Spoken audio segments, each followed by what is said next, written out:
Yeah. I don't know. Come here for a minute. I don't know what this is all about. It's like I got something in front of me.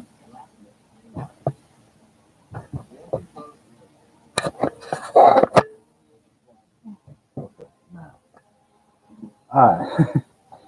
All right, everybody. Welcome back to Highlander Wrestling Show. This is Volume 2. Uh, it's going to be about the Intercontinental Champions, which I'm going to start off with WWE Intercontinental Champion slash WWF at the time. It's Mr. Pat was the very first Intercontinental Champion. Well, through the years, or about a year or so, Ken Pantera beat Pat Patterson for the Intercontinental Champion.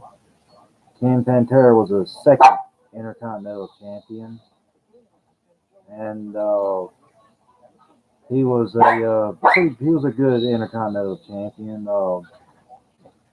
Pat Patterson, of course, I had to put him in this category because he was the very first one, like I did on my other show, which I'm gonna make this a little bit longer. But anyway, I got two others here that I'm going to show off. One of my favorites of all time, great Intercontinental Champion. This is the Tito Santana's LJN wrestling figure. Not too bad of a shape, but I like Tito Santana. He was one of my, what I consider to be one of the great Intercontinental Champions of all time. Uh, and here's a guy that beat Tito Santana for the Intercontinental title, Mr. Greg the Hammer Valentine. One of my favorite LJN figures. Actually, I got two of them. I don't know how I wound up with two of them, but I got them. Tito Santana and Greg the Hammer Valentine had a good Intercontinental match, which they had in the steel cage, and where Tito Santana kicks the cage door and hits Greg the Hammer Valentine in the head to win the match. And which that was always a classic Intercontinental Championship match, in my opinion. But anyway, here's one that another great Intercontinental Champion, the Magnificent Don Morocco, or the Magnificent Morocco is how he got on his shirt. But he beat Pedro Morales for the Intercontinental Champion back in 1980. And he was one of my favorite Intercontinental champions. This, I mean, Don Morocco was a very tough individual. He could take a lot of punishment inside the ring, just like Greg the Hammer Valentine and Tito Santana could. And I just have to consider these guys some of the greatest Intercontinental champions. Were a lot of people say that the Miz and Chris Jericho is the greatest Intercontinental champion of all time. I mean, which Chris Jericho, he was a really good Intercontinental champion. I'll give him that. Very good at that. Uh, but anyway, let me go on forward here. Here's another one that a lot of people has forgotten who held the Intercontinental Championship and then lost it to Bret the Hitman Hart. Uh, Rowdy Piper. This is one of my prized LJN figures. He's got the kilt on and everything. So yeah, this is one of my favorites. But he had a good short run as Intercontinental Champion, and our current Intercontinental Champion is this guy Shinsuke Nakamura. I like Shinsuke Nakamura. He's got an odd presence about him. That's true enough, but he truly is the king of hard what they call it king of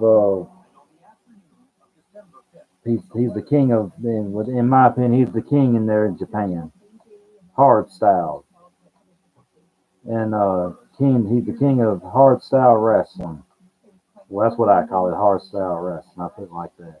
But yeah, in my opinion, he's a good intercontinental champion.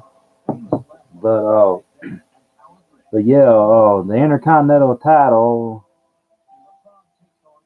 the belt they got now is the one from, I want to say,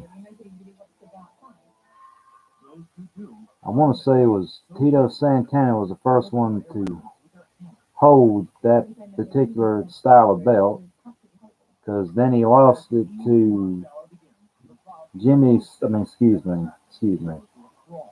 Tito Santana then lost it to the Macho Man Randy Savage. The Macho Man Randy Savage, the reason why I didn't put him in this category is he's more of a world heavyweight champion. He just fits in more because, the Intercontinental title, in my opinion, no, not just anybody can hold it just because. Uh, Tito Santana had lost the title that night to Macho Man. Macho Man reached in his tights and pulled out a foreign object and clobbered him right between the eyes to win the title. He went to try to suplex him or backward suplex him over the top rope when Macho Man was on the outside of the ropes. And Macho Man then reached around him and hit him with it. And then when he hit the mat, he rolled the object out of the ring where nobody would see it, and that's how he won that one, his first Intercontinental title. And of course, there was a lot of people that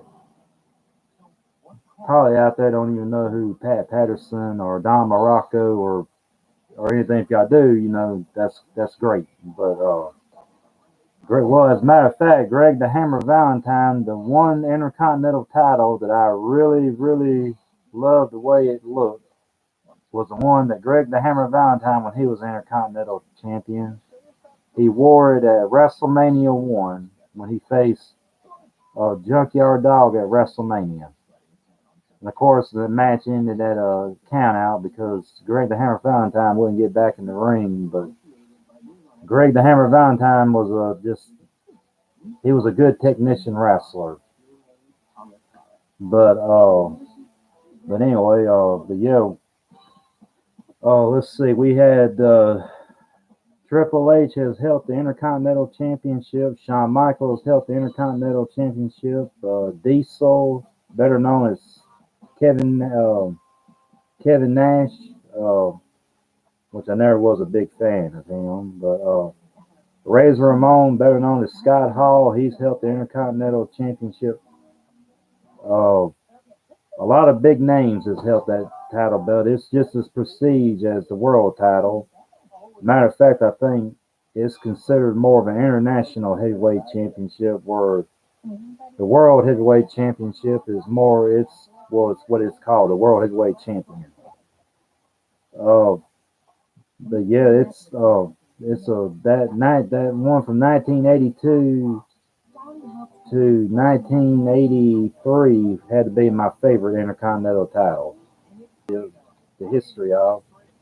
You'll find it along with the history of the World Heavyweight title, the history of the WWE World Heavyweight title. Well, that's what I call it, but it's called WWE Championship. Then you got the Intercontinental Championship. I don't know why they didn't make one of the tag teams. I think they made one of the tag teams. I don't remember ever seeing it anywhere. If there is, and somebody out there has it or something like that, please let me know. I got a lot more videos to do. This won't, I won't do like 4 or 5 and then call it quits. I got a lot more, so I just hope everybody out there enjoys. But yeah, these LJNs that I got, like one I was just showing you, Don Morocco. I like collecting these guys when I can find them. I mean, I try to buy them every time I see them. But yeah, the Intercontinental title belt is one of those title belts like the one they got now, like I was going before, it's all right looking. Everybody loves the way the title belt looks, and that's their preference. But me, it just don't look. It don't look like an actual Intercontinental title belt should look. I think they should go back to the one like I was talking about, the green looking one with the green leather and everything on it. It looked better. It just looked more like an Intercontinental title. Uh, but yeah, Shinsuke Nakamura is now the Intercontinental Championship. I mean, the Intercontinental Champion, like I was talking about. He's let's see, he wasn't at this last Hell in a Cell pay per view. Hopefully, he'll defend it again at a pay per view. Only thing is, I have complained. He's got Sami Zayn out there. I'm not a big Sami Zayn fan. He annoys me. He rubs me the wrong way. Um, I think he can. I think they can find somebody to go along with him better than that. But one of the best Intercontinental title matches I've ever seen had to been the one with Greg the Hammer Valentine versus at a steel cage match. Very good, very good. It's it was it could have been a little bit longer though, but like I said, all around it was a great Intercontinental title match. Then you have the Intercontinental title match, which I remember when they first started doing it, the ladder match where they had the Intercontinental Championship above it and you had to climb the ladder and get it, was with Shawn Michaels and Razor Ramon. Very good Intercontinental title match. I was rooting for Razor Ramon because at the time I wasn't a big Shawn Michaels fan. Uh, let's see. The match between Roddy Piper and Bret the Hitman Hart was another good Intercontinental title, which Bret won. And the one Intercontinental champion, I'm going to go ahead and get this out of the way, that they claim that he is, and if that's everybody else's, agrees, that's fine. I'm just giving you my ideas on it. The Honky Tonk Man, I was never impressed with him. He was not that great of an Intercontinental champion. He held it for a long time. That's he did that, but he just wasn't a good Intercontinental champion all around. Of course, like I said, that's everybody else's. If that's what they like, that's what they like. Just like Ricky the Dragon Steamboat, I wasn't a big fan of him. Uh, I prefer the Macho Man had won that night at WrestleMania 3 for the Intercontinental title. The Macho Man, if anybody should hold that Intercontinental title, it should be him, even though he's more World Heavyweight Champion. Let's see. I believe that Don Morocco should have won another Intercontinental Champion or another title run with the Intercontinental title. Greg should have had another Intercontinental title reign. They just, the ones that see. Well, actually, I believe if I'm, I just thought about this. Triple H has held the Intercontinental title. He was another good one. Triple H is a good wrestler all the way around. A lot of people don't like him, but he's really I like Triple H. Bret Hart was all right as an Intercontinental Championship if you want to get down to it, but he was more World Heavyweight Champion. He was a better heavyweight champion than he was Intercontinental Champion. Let's see.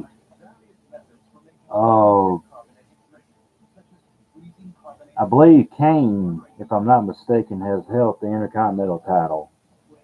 Of course, I've seen so much through the years that it's hard for me to keep up. I need to do notes, but I don't. I need to start doing that where I can keep up with things better. Uh, but yeah, it's that if you want to find that WWE's history of the Intercontinental title, DVD, it's a good DVD to have in your collection. Of course, all the history championships are good for your DVD collection. Of course, I collect VHSs and DVDs. Uh, but yeah, the Intercontinental title. Let's see, the match that Pat Patterson and Ken Pantera had. That was a. Let me think. How the best way to put it. That match was one of those that they should have gave a little bit more of a thought what they want to do inside the ring. Ken Pantera was supposed to be, a strong man, one of the world's strongest men.